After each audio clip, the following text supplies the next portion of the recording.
राजस्थान में ईडी का छापेमारी लगभग पूरी हो चुकी है। बाबूलाल कटारा, ठेकेदार भजनलाल बिश्नोई, सुरेश ढाका के घर से मिले दस्तावेजों को किया गया है सीज। अब ईडी मुख्यालय में सीज दस्तावेजों की जांच होगी। पूछताछ के लिए किसी को भी बुला सकते हैं ईडी। और ईडी ने आरोपियों के बैंक ट्रांजैक्शन और लॉकर की भी जानकारी ली है। जिले के रजिस्ट्री कार्यालय से भी कुछ रिकॉर्ड की ईडी ने मांग की है। तो ये बड़ी जानकारी आपको बता रहे हैं। राजस्थान में ईडी की छापेमारी परसों से शुरू हुई थी और लगभग ये पूरी हो चुकी है और दस्तावेजों को भी सीज किया गया है।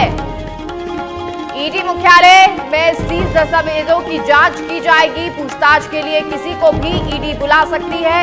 ईडी ने आरोपियों के बैंक ट्रांजैक्शन और लॉकर की भी जानकारी ली है। जिले के रजिस्ट्री कार्यालय में भी कुछ रिकॉर्ड की ईडी ने मांग की है। तो ये बड़ी जानकारी, क्योंकि परसों से ये ईडी की छापेमारी शुरू हुई थी। अलग अलग जगहों पर ये छापेमारी की गई थी और उसके बाद सवाल भी उठे थे कि ईडी जब आई है तो अब इससे क्या कुछ और निकलकर सामने आता है। बाबूलाल कटारा, ठेकेदार भजनलाल बिश्नोई, सुरेश ढाका के घर पर से दस्तावेज जो मिले हैं उनको सीज किया गया है। अब इन जो दस्तावेजों को सीज किया गया है उनकी जांच की जाएगी। ईडी मुख्यालय में ये जांच होगी, लेकिन अगर इसके बाद भी कुछ पूछताछ की जरूरत पड़ती है तो इनको बुलाया भी जाएगा।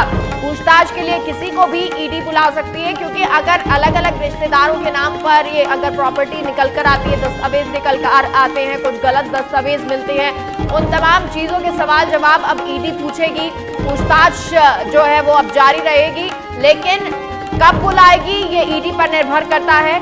किस तरह से बुलाएगी ये भी ईडी पर निर्भर करता है, क्योंकि आने वाले समय में जब दस्तावेजों की जांच होगी तो बहुत कुछ निकलकर सामने आएगा और जब गलत चीजें या कुछ डॉक्यूमेंट्स में सही नहीं होगा, गलत डॉक्यूमेंट्स सामने आएंगे तो उन डॉक्यूमेंट्स को भी जांचा जाएगा और उसके बाद पूछताछ के लिए बुलाया जाएगा। अब ये पूछताछ के लिए कभी भी ईडी बुला सकती है। ईडी ने आरोपियों के बैंक ट्रांजैक्शन और लॉकर की भी जानकारी दी है।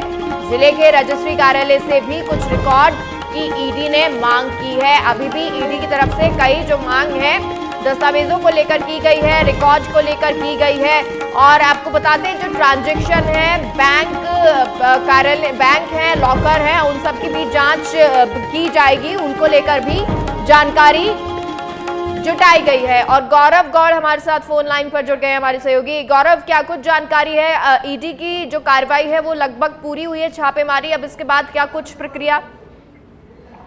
जी बिल्कुल, राजस्थान में ईडी की जो कार्रवाई है, प्रवर्तन निदेशालय की कार्रवाई पिछले कुछ दिनों से चालू थी। छापेमारी लगभग अब पूरी हो चुकी है और ईडी ने देर रात बाबूलाल कटारा, ठेकेदार भजनलाल बिश्नोई, यहाँ तक कि सुरेश ढाका जो कि मेन इसके अंदर है, उसके घर से मिले दस्तावेजों को सीज किया और सीज करने के साथ साथ ईडी अपने मुख्यालय लेकर चली गई है संदिग्ध दस्तावेजों को दिल्ली। अब ईडी मुख्यालय में इन सभी दस्तावेजों की जो जांच की जाएगी उसके बाद ये चीज उजागर होगी कि आगे क्या फैसला लेते हैं, क्योंकि ईडी के अधिकारी पूछताछ के लिए किसी को भी अब बुला सकते हैं। जो भी इसके अंदर आते हैं उन्हें ईडी अपने केंद्रीय मुख्यालय पर बुला सकती है। और जहां जानकारी के अनुसार मैं बताना चाहूंगा आपको कि ईडी के अधिकारी ने आरोपियों के बैंक से ट्रांजेक्शन और लॉकर की भी जानकारी ली है। और यहीं तक नहीं रुक रही है ईडी ने जिले के रजिस्ट्रार कार्यालय में भी कुछ रिकॉर्ड की मांग की है, जिससे कि इन्हें उन चीजों से जोड़ा जा सके। ठीक है गौरव, क्योंकि जैसे कि आपने बताया कि अब पूछताछ के लिए भी बुला सकती है, क्या ये जो पेपर्स या दस्तावेज सामने आए हैं उनमें किसी रिश्तेदार या कुछ और भी चीजें सामने आ रही हैं क्या, कि किस किस के नाम है और गलत दस्तावेज कहाँ है, बैंक लॉकर्स में क्या कुछ है? जी जी जी बिल्कुल बिल्कुल, राजधानी में ईडी की ये जो छापेमारी हुई है इसके अंदर आरपीएससी के अध्यक्ष से भी जो है पूछताछ की जा सकती है। यहाँ तक कि कटारा को परीक्षा की जिम्मेदारी देने पर ये जिम्मेदारी कटारा को दी गई है। इससे जुड़े हुए जो लोग हैं, हो सकता है कुछ अधिकारी इससे जुड़े हुए हो सकता है कुछ बिजनेसमैन इससे जुड़े हुए हो, जिनके इन्फ्लुएंस में आकर के सारा काम किया गया हो।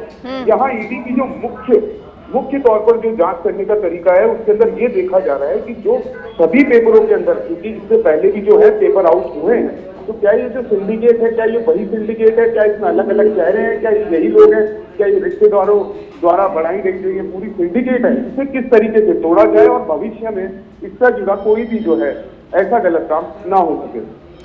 बिल्कुल गौरव, बहुत बहुत शुक्रिया तमाम जानकारी के लिए।